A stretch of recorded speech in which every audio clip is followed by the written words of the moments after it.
Good morning! Welcome back to Project DIY. It's that time of the week again for another DIY video. Let's go!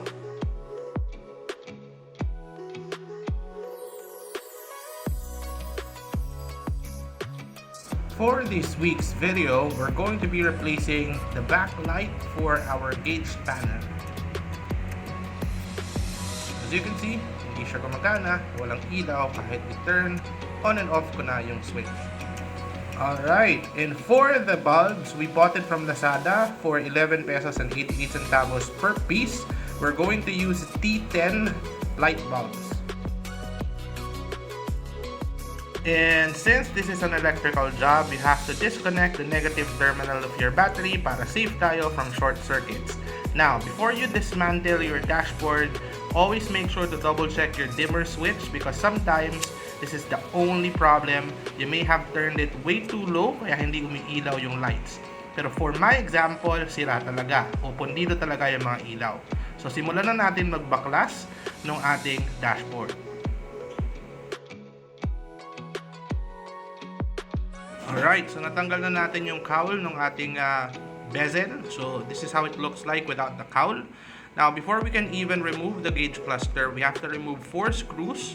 Number 2, number 3, and the last one is on the right side. So we have to remove all screws so we have access to the pigtails behind your gauge cluster. This tutorial is for a 1994 Honda Accord, but the process is fairly simple and it should be applicable for all other vehicles. So just be sure to research on how to remove your bezel and also where to find the screws for your own vehicle before starting with this project. Now that we have removed all of the screws, we can now see the 3 pigtails on top of the gauge cluster. So 1, 2, and 3. So tatanggalin natin sila, i-disconnect so we can access the entire gauge cluster outside of the vehicle.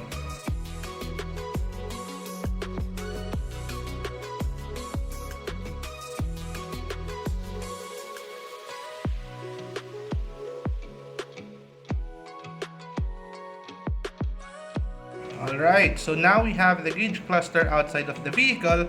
We can now look at all the bulbs that we want to replace at the back side of the gauge panel.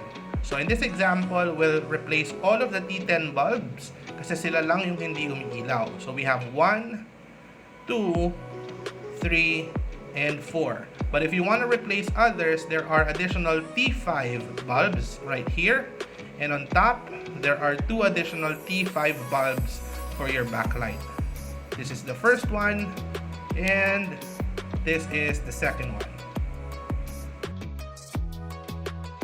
The replacement process is a very simple one. Just twist and unscrew the T10 bulb from the gauge panel, remove the old bulb and replace it with your new T10 bulb. Rescrew onto your gauge cluster and you should be good to go. When unscrewing, just remember, righty-tighty, lefty-loosey.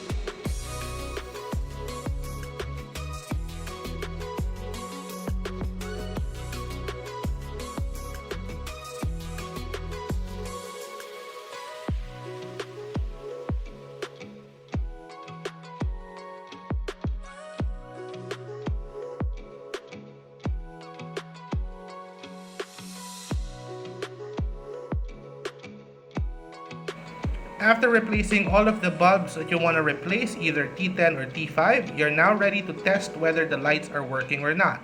So just reinstall the gauge cluster in the reverse manner and reattach all of the pigtails on top of your gauge cluster.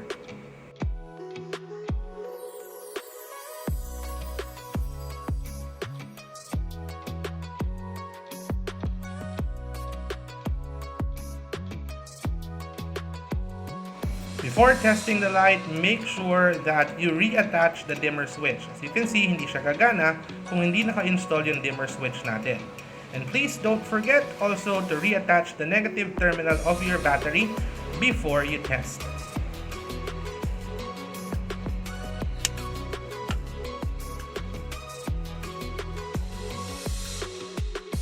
And there you have it. You now have a fully functional backlight for your gauge cluster. The last step would be to put it all back together so your dash lights would be good as new. And we're done with another video for this week. Thank you for supporting Project DIY, and if you haven't subscribed yet, please click that subscribe button so you can get updates about new videos that come out every week. Thank you again for watching this video, and until our next DIY, see ya!